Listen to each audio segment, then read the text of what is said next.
ಹಾಸನ ಜಿಲ್ಲೆಯ ಅರಕಲಗೂಡು ತಾಲೂಕಿನಲ್ಲಿ ಪುಂಡರ ಅಟ್ಟಹಾಸ ಮಿತಿ ಮೀರ್ತಾ ಇದೆ. ವಿದ್ಯಾಭ್ಯಾಸಕ್ಕಾಗಿ ಕಾಲೇಜಿಗೆ ತೆರಳುತ್ತಾ ಇರುವಂತಹ ವಿದ್ಯಾರ್ಥಿಗಳ ಮೇಲೆ ಸ್ಥಳೀಯ ಯುವಕರ ತಂಡವೊಂದು ಹಲ್ಲೆ ನಡೆಸಿರುವಂತಹ ಆತಂಕಕಾರಿ ಘಟನೆ ನಡೆದಿದೆ. ಸಂತೆ ಮರೂರು ಗ್ರಾಮದ ಬಳಿ ಜೋಡಿಗುಬ್ಬಿ ಸರ್ಕಾರಿ ಪ್ರಥಮ ದರ್ಜೆ ಕಾಲೇಜಿನ ವಿದ್ಯಾರ್ಥಿಗಳಿಗೆ ರಸ್ತೆಯಲ್ಲೇ ತಡೆದು ಹೊಡೆಯಲಾಗಿದೆ. ವಿದ್ಯಾರ್ಥಿನಿಯರಿಗೂ ಕೂಡ ಅಲ್ಲಿ ಕಿರುಕುಳ ನೀಡಲಾಗ್ತಾ ಇದೆ ಅನ್ನೋದು ಕೂಡ ತಿಳಿದು ಬರ್ತಾ ಇದೆ. ಇನ್ನು ಅರಕಲಗೂಡು ತಾಲೂಕಿನ ಸಂತೆ ಮರೂರು ಗ್ರಾಮದಲ್ಲಿ ಈ ಘಟನೆ ನಡೆದಿದೆ. ಜೋಡಿಗುಬ್ಬಿ ಸರ್ಕಾರಿ ಪ್ರಥಮ ದರ್ಜೆ ಕಾಲೇಜ್ ಏನಿದೆ ಆ ವಿದ್ಯಾರ್ಥಿಗಳು ಎಂದಿನಂತೆ ಕಾಲೇಜ್ಗೆ ತೆರಳುತ್ತಾ ಇದ್ರು. ಈ ವೇಳೆ ಸಂತೆ ಮರೂರು ಗ್ರಾಮದ ಕೆಲವು ಪುಂಡ ಪೋಖ್ರಿಗಳು ಕ್ಷುಲ್ಲಕ ಕಾರಣಕ್ಕೆ ಜಗಳವನ್ನು ತೆಗೆದಿದ್ದಾರೆ. ನೋಡುತ್ತಾ ಇದ್ದಂತೆ ಮಾತಿಗೆ ಮಾತು ಬೆಳೆದು ವಿದ್ಯಾರ್ಥಿಗಳ ಮೇಲೆ ದೈಹಿಕವಾಗಿ ಹಲ್ಲೆ ನಡೆದೇ ಹೋಗಿದೆ. ಇನ್ನು ಕೇವಲ ವಿದ್ಯಾರ್ಥಿಗಳಷ್ಟೇ ಅಲ್ಲ, ಅವರ ಜೊತೆಯಲ್ಲಿದ್ದಂತಹ ವಿದ್ಯಾರ್ಥಿನಿಯರಿಗೂ ಕೂಡ ಈ ಪುಂಡ್ರು ಬಿಟ್ಟಿಲ್ಲ, ಹಿಂಸೆಯನ್ನು ಕೊಟ್ಟಿದ್ದಾರೆ. ವಿದ್ಯಾರ್ಥಿನಿಯರನ್ನು ಕೂಡ ಅವಾಚ್ಯ ಶಬ್ದಗಳಿಂದ ನಿಂದಿಸಿ ಅವರನ್ನ ಬೆದರಿಕೆ ಕೂಡ ಹಾಕಿದ್ದಾರೆ ಅವರಿಗೆ. ಇನ್ನು ಈ ಘಟನೆಯಿಂದಾಗಿ ವಿದ್ಯಾರ್ಥಿನಿಯರು ತೀವ್ರ ಭಯಭೀತರಾಗಿದ್ದಾರೆ. ಕಾಲೇಜಿಗೆ ಬರಲು ಹೆದರುವಂತಾಗಿದೆ.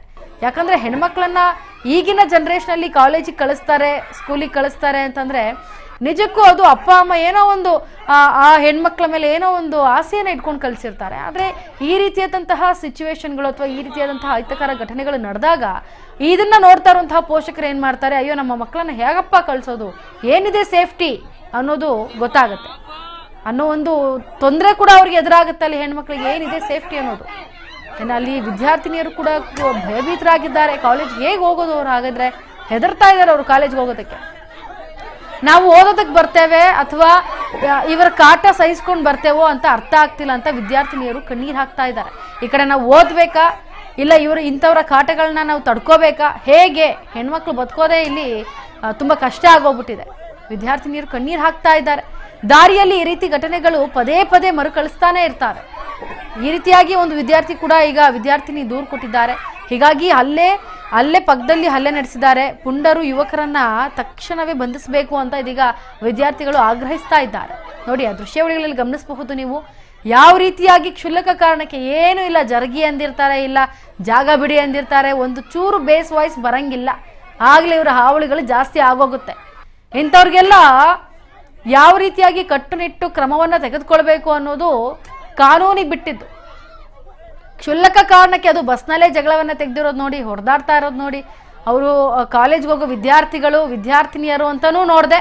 ಕಾಲೇಜ್ಗೆ ಹೋಗೋ ವಿದ್ಯಾರ್ಥಿಗಳ ಹುಡುಗರ ಜೊತೆ ಇರುವಂತಹ ವಿದ್ಯಾರ್ಥಿನಿಯರಿಗೂ ಕೂಡ ಧಮಕಿ ಹಾಕೋದು, ಬೆದರಿಕೆ ಹಾಕೋದು, ಅವಾಚ್ಯ ಶಬ್ದಗಳಿಂದ ಬೈಯೋದು. ಅವರ ಮನೆ ಹೆಣ್ಮಕ್ಳಾಗಿದ್ರೆ ಅವಾಚ್ಯ ಶಬ್ದಗಳಿಂದ ಬೈತಾ ಇದ್ರಾ? ಇಲ್ಲ. ಯಾಕೆ? ಅವರ ಮನೆ ಹೆಣ್ಮಕ್ಳಲ್ವಾ. ಅದೇ ಬೇರೆಯವರ ಮನೆಯ ಹೆಣ್ಮಕ್ಳಿಗೆ ಬೈಯೋದಂದ್ರೆ ಇವ್ರಿಗೊಂಥರ ಖುಷಿ ಅನಿಸುತ್ತೆ. ಇಂತಹ ಪುಂಡ ಪೋಖ್ರಿಗಳಿಗೆ ಬ್ರೇಕ್ ಬೀಳಲೇಬೇಕು. ಈ ರೀತಿಯಾಗಿ ನಡೆದ್ರೆ ನಿಜಕ್ಕೂ ಅಲ್ಲಿನ ಹುಡುಗರಿಗೂ ಅಷ್ಟೇ, ಹುಡುಗಿಯರಿಗೂ ಅಷ್ಟೇ, ಅಲ್ಲಿ ವಿದ್ಯಾರ್ಥಿ ಆಗಿರ್ಬೋದು, ವಿದ್ಯಾರ್ಥಿನಿಯರೇ ಆಗಿರ್ಬೋದು, ಅದನ್ನ ಪಕ್ಕಕ್ಕಿಟ್ರೆ ನೋಡಿ ಅಲ್ಲಿ ಎಷ್ಟು ಜನ ಹಿರಿಯರಿದ್ದಾರೆ. ಅವರೆಲ್ಲರನ್ನೂ ಕೂಡ ಅವರ ಎದುರುಗಡೆ ಈ ರೀತಿ ನಡೀತಾ ಇದೆ ಅಂತಂದ್ರೆ ನೋಡಿ ಎಷ್ಟು ಬಿಡಿಸೋಕೆ ಪ್ರಯತ್ನವನ್ನ ಪಡ್ತಾ ಇದ್ದಾರೆ.